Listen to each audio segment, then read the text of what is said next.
Hey, and welcome to Kroger OTR Eatery. Gary Miller with you for our latest edition of Bengals Nation on Local 12, sponsored by Rally House. Now, when we met last, we hadn't had that whiteout game yet, and the win over the Dolphins. Going from last to first, what a difference a week makes. They're back in primetime this week on the road at Baltimore, and we will be diving deep into that game with all of our regulars. So let's get things started right now with Chris and Mike. All right, joined now by Bengals defensive back Mike Hilton, as we are every week. Mike, 2 wins in 5 days. Got to feel pretty good sitting at 2-2 tied for the top of the division. Oh, yeah, it's good, man. You know, seeing how we started, coming out 0-2, then having 2 big victories, you know, it's a big confidence builder for us going into this Sunday, so we're excited. Those short week games, what's the toughest part about playing on a Sunday and then turn around and having to play on a Thursday? Everybody wants to think it's the physical part, but it's not. It's really the mental part. Like, you have to switch your mind quickly and learn a whole different, from my side, offensive scheme and realize who they like to get the ball to in situations. Like, I personally think that's the most difficult part. Like, of course, physically, your body's kind of used to constantly hitting and stuff like that, but as long as your mental is ready for that next game, you'll be good. You guys went up against, on Thursday night, one of the best passing offenses in the NFL. They got 2 guys who can burn in Waddle and Cheetah. How'd you guys keep them from really taking over the game and not breaking off those big highlight reel catches like we've seen? Really playing top down. We knew those guys are run after catch guys, so they just want to get the ball in their hands and let them do what they do best. So we felt like as a unit, especially in the secondary, as long as we stay top down and tackle well in the open field, you know, we'll be able to contain them. You notice Vonn's not out here. Yeah. We might see him in a little bit, don't worry. He had 2 interceptions. To see him get those 2 picks, and they came at big moments, you got to feel pretty good for your boy. Definitely, man. Knowing how much work Vonn puts in and knowing how much he really just leads our room and seeing him make plays like that, nobody's surprised, and that's what we expect from a guy like that. Sunday Night Football against the Baltimore Ravens. You got another big test. They got big play weapons all over, and then they got that quarterback. What's so tough about going up against Lamar? Man, his tape speaks for itself. He's obviously the best athlete on the field, but he can also throw the deep ball real well, and he has a lot of weapons surrounding him to make his job easy. So as a defense, we know we got to keep him inside the pocket, because once he gets outside the pocket, that's when he's best. So we feel like we got to tackle well and contain him. There's so much talk coming into the year about Lamar. Hey, he can't throw downfield, so keep him contained, and he won't be able to do that. But this year, they're putting up points in a hurry. They're throwing downfield. What makes their offense, why is it clicking so well? Number one, of course, it starts with their run game. Their run game is what sets the tones for them offensively. And once you get so focused on the run game, you know the deep ball is coming behind it. He's Mike Hilton with the eyes of all the NFL on him on Sunday Night Football. Let's send it now over to Gary, who has the head coach, Zac Taylor. Zach, I think people would be amazed to know how few left-handed quarterbacks there have been in the NFL. There have been some great ones, but how different is it to prepare for a guy like Tua? It's a little different. You know, a lot of the play actions, keepers are typically going to go to the left with the actions. So credit to him for overcoming that, because there's not a lot of coaches that are willing to work with those guys and teach them. That's probably why you see very few of those guys. Maybe they train to go to baseball a little bit more than football. But he's done a great job. He's a really good young quarterback, and we were impressed with him. Second straight game where you got the ball first and you drove down the field. How important is that to have that opening drive and everything kind of click and end it with a touchdown? Yeah, whichever phase of the team starts first, it's important to start fast, whether it's our defense getting a big stop or the offense going down and scoring. But it sets the tone for the game, gives you an early lead, and helps create some momentum for the rest of the half. You had to deal without the cement block in the middle of your line, DJ Reader. How did that change things, and how gratified were you of how well your defense still played? Yeah, DJ is impossible to replace because he's a Pro Bowl player. He's at the top of the profession in his area. He's a great leader for us. So you're not just going to replace DJ, but I thought Josh Tupou did a great job stepping in for him. We got a lot of young guys that are going to be called upon too, Zach Carter, a lot of those guys. So I thought overall everybody picked up the slack, did a great job in the run defense, and did a good job holding them to 15 points. I know a coach isn't paying as much attention to the whiteout and people going crazy, but how did the wife and kids and family and people that you know, neighbors, react to that scene on Thursday night? They thought it was so cool. You know, my sons thought those were the coolest jerseys we've obviously ever worn, and the helmets, and so I think that was the feedback really everybody's given, is that it was a great moment. People were happy to be there. They're going to brag about being there for a long time in that type of environment and that type of jerseys and the whiteouts. And so I know as an organization we'll continue to build on that. But Really good job by all those people involved to bring that kind of excitement to a Thursday night game here in Cincinnati.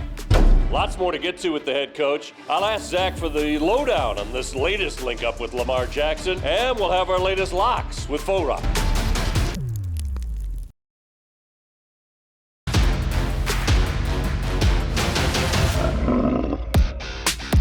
Faux Rocks Locks, sponsored by Hawksworth. It is time for Faux Rock Locks. Now, I'm not much of a lock. Mine's like Scotch tape. But I did get a push. And Baltimore should have won that game, but Buffalo ended up pushing and winning by 3 in that game. You guys both won. Of course. Yeah, we're I feeling expect good. to win at this point. I know you're not. All right. I'm the kiss of death. Eagles is the only team that haven't lost. I've got them against Arizona, given 5. But I got them staying unbeaten. Wow, that's a tough one, man. I don't know if Philly's gonna stay undefeated. All right, you got who they're playing. You got who the Bengals get next. What are they going to do this week in New Orleans? I'm taking Seattle to beat the Saints. Seattle's a pretty good football team, and they're going to compete. So I think New Orleans is hurting. So I'm taking the Seahawks over the Saints. And you're getting 5. All right, I am going to look into the future, and I am taking the San Francisco 49ers to decimate the Carolina Panthers. They're minus 6.5 right now. I thought San Fran looked really good against the Rams. They did. That defense is really good, and I'll be frank, Baker Mayfield, whatever he had on that playoff run is gone. I don't think Carolina wants to play for their head coach right now. I think it's going to be a 2-touchdown win for the 49ers. Wow. He's been hot. Getting Defensive, sponsored by Blake Maislin. As you can see, my partner in crime is not here today, but we got a surprise. Y'all give a warm welcome to Mr. 2 Picks, Vonn Bell.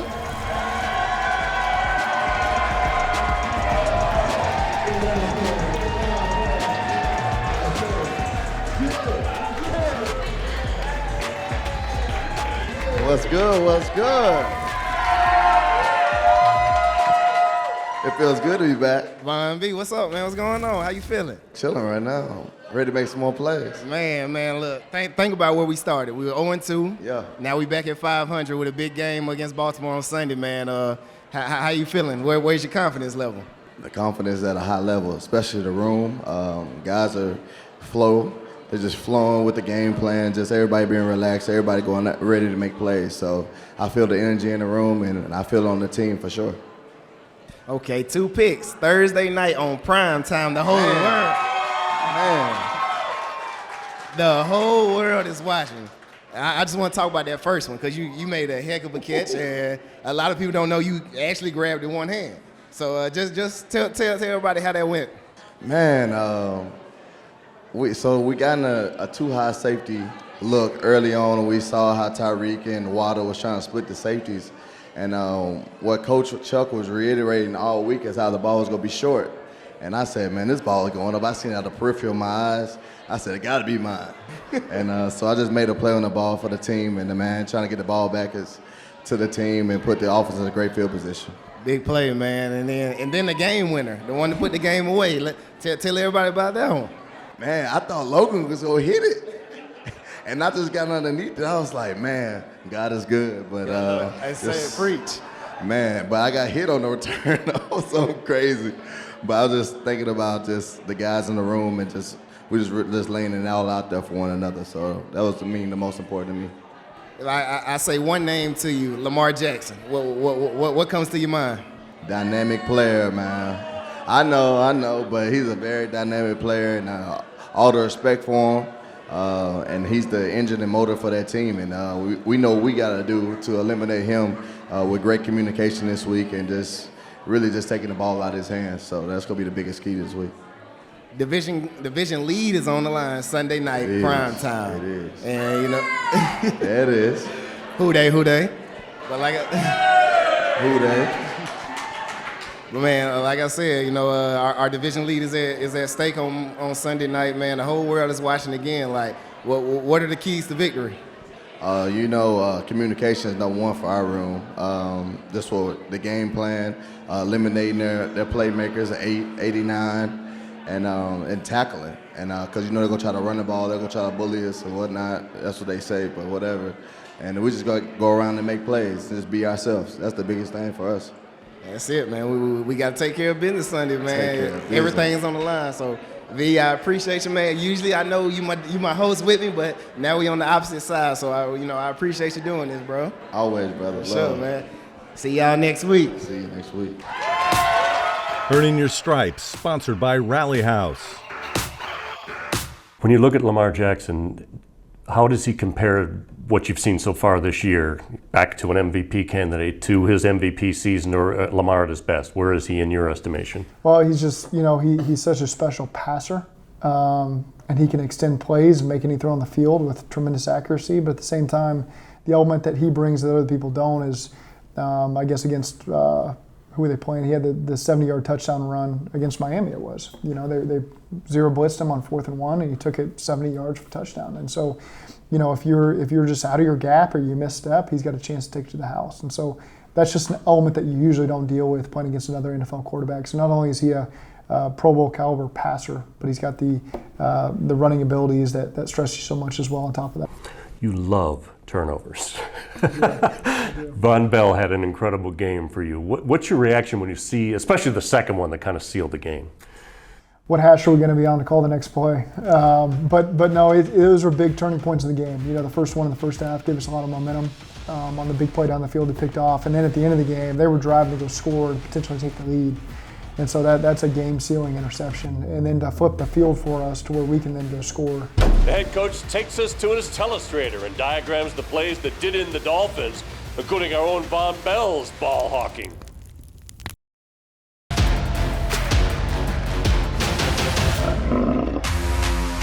Coach Taylor's Breakdown, sponsored by EverDry.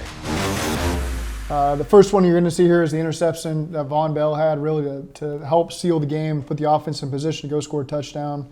And what you'll see is man, he's been in this position many times with Tyreek over the last year. And Cheeto does a great job getting back in phase. Von's the half-field safety playing over the top. And to come up with that pick way down the field like that was a monster play for us. Really good job by Vonn playing over the top and being in position to make a big play like that. Game-changing play early in the game.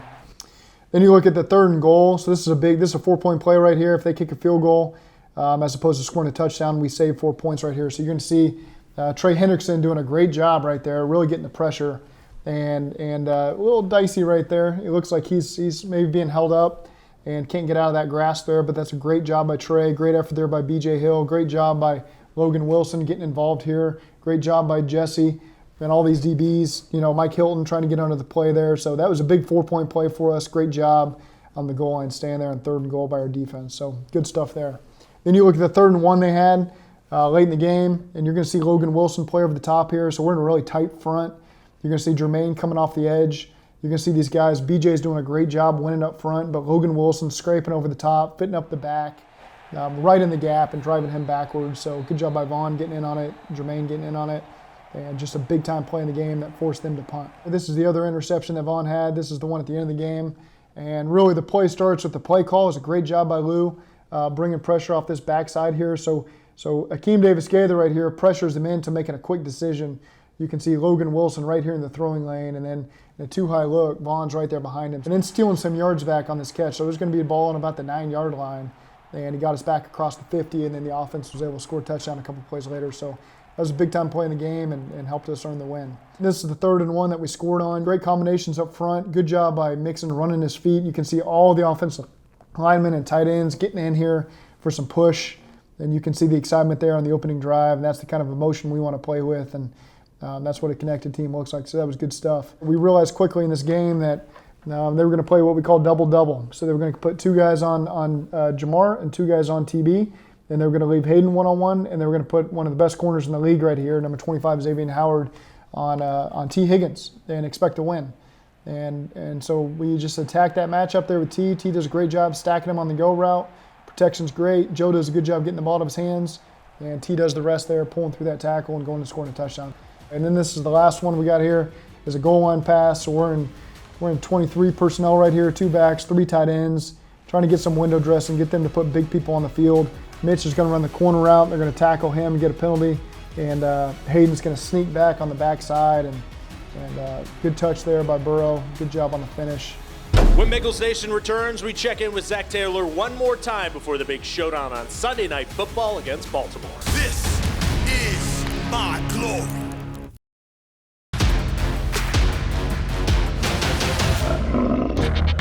Chris's Star Matchup, sponsored by Gold Star. For my matchup this week, it's a pretty obvious one if you really think about it. It's the Bengals defensive ends against quarterback Lamar Jackson. Now, I know the knock against Jackson going into the season was that he couldn't throw downfield. He's done nothing but be one of the most efficient quarterbacks at throwing downfield in the NFL through the first month of the season. Sam Hubbard and Trey Hendrickson have started to really come into their own, getting pressure the last couple weeks to affect Joe Flacco and Teddy Bridgewater and Tua Tagovailoa and the 2 wins that the Bengals have. The problem, though, is Lamar Jackson's not like any other quarterback you're going to see in the NFL. And even though he's better at passing, when things break down, he's still rushing for over 8.5 yards a carry and has over 300 yards through 4 games. Stopping Lamar Jackson sounds easy, but it's something head coach Zac Taylor knows. You can only hope to contain him and hope that he doesn't eventually burn you. So again, it's a good thing that you've played against them. You felt the speed firsthand, you felt the accuracy firsthand, you felt the playmaking firsthand. But it's another thing to go out there again and try to stop it and limit them. And he's just one of the most dynamic players in the league. Keys to the Game, sponsored by Kia. All right, Zach, besides scoring more points, winning the turnover battle, what else? What's a key to this game? You got to be under the noise early in the game. The crowd's going to be loud. So offensively, particularly, you got to be on top of it with the snap count, the communication, and again, defensively, eliminating explosive plays from these guys. They're an explosive offense. They've been that way for a long time. It's one of the best quarterbacks in the league. So we got to be on top of it. We talk so much about Lamar. Joe Burrow even said, "I enjoy watching him." How much do you guys get sick of hearing about Lamar and how gratifying was it to beat him so badly last year? Honestly, you get tired of it, but you understand what type of player he is and how he can really change the game and control the game. So we know what we have to do on Sunday. We just got to go out there and execute. I love it. I love seeing him, and I want him to keep on going, to keep on growing in this league, and keep on taking over. Him and T and TB, but those guys they're good at what they do at a high level, and it's like art watching it sometimes. So he just comes, it's natural to him. So everything comes easy to him. You guys have a rookie, Cam Taylor-Britt, who's been on IR, and now he's active. And what do you do with him? You make him be Lamar in practice. How did that go? Oh, actually, first day was pretty good. What people don't know, he really can throw the ball probably about 60, 70 yards, like on the line. Oh, yeah. He has an arm, so he plays that role, and athletically, obviously, he's able to get outside the pocket. So he's definitely giving us a good look. He was a quarterback in high school. So we got you guys ready. Oh, he's giving a great. How about the speed differential? No, I'm telling you, he was around that corner pretty fast today. I said that look identical, but he's doing a great job, and man, he's doing a great role right now, trying to get the guys ready to go. So, hats off to him for that, for sure. It seems like when it comes to the Ravens, they like to talk a lot of trash. They have for a while. When you got a team like that likes to poke the bear a little bit, does it make it a little more fun to go out there and maybe give it back to them? Oh, yeah, for sure. That's the name of the game, man. You got to try to find some type of mental edge on people. So if you got to talk to do what you have to do, then, hey, that's what they do. But we know who we are. We go out there and handle our business on the field. So we're excited about the opportunity. You just got to know the game plan and really just take it to them and just keep it in between the lines. But also you cross that line, too, and just let them know where they're at. So it's a divisional game. So it's always going to be tough. And you got to bring that energy, and you got to bring that hard hat for that week for sure. They talk about this being the best cornerback tandem in the league on the Ravens. How do you guys on the DBs of Cincinnati Bengals take that kind of talk? What's understood don't have to be explained. Just check the numbers.